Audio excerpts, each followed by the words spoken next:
సిద్దిపేట జిల్లా హుస్నాబాద్లో ఏఈఓల ఫోర్జరీ సంతకాలపై జిల్లా వ్యవసాయ అధికారి రాధిక, జిల్లా మార్కెటింగ్ అధికారులు విచారణ నిర్వహించారు.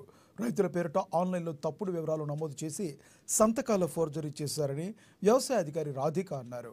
హుస్నాబాద్ ఏఓపై ఆరోపణలు రావడంతో విచారణ జరిపామని, నివేదికను జిల్లా కలెక్టర్కు అందజేస్తామన్నారు.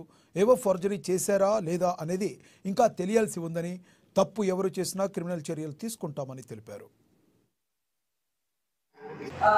సంతకాలు ఏవో సంతకాలు ఫోర్జరీ అని కొన్ని మాల్ ప్రాక్టీస్ జరిగిందని కాటన్ మీద దాన్ని ఎంక్వైరీ చేయడానికి వచ్చాము.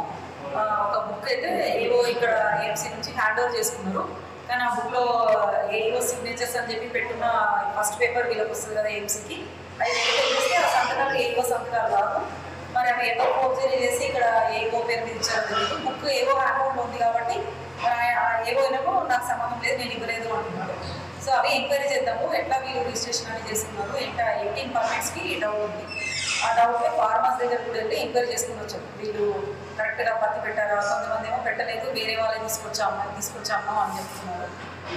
ఒక పక్క ప్రభుత్వం ఇప్పుడు ఎవరైతే పత్తి నమోదుకు ఎవరైతే ఆన్లైన్లో నమోదు చేసుకోలేదు వారిని మళ్ళీ పత్తి అమ్ముకోవడానికి మాన్యువల్గా రాయించడానికి ఒకటి అవకాశం ఇవ్వడం జరిగింది.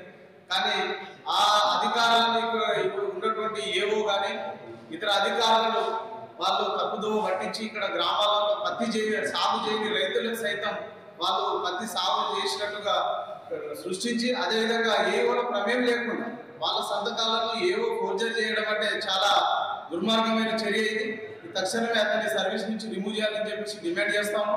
దీని వెనుక ఎవరెవరైనా అధికారులు ఉంటే వాళ్ళకు కూడా వాస్తవం ఉందని ప్రచారం జరుగుతూ ఉన్నది. ఎంతవరకు వాస్తవం అనేది ఈరోజు జిల్లా మార్కెటింగ్ అధికారి కావచ్చు, డిఓ గారు కావచ్చు, ఈరోజు విచారణ పరిస్థితి ఉన్నది. దీని సమగ్రమైన పూర్తి స్థాయిలో విచారణ జరిపించాలని చెప్పి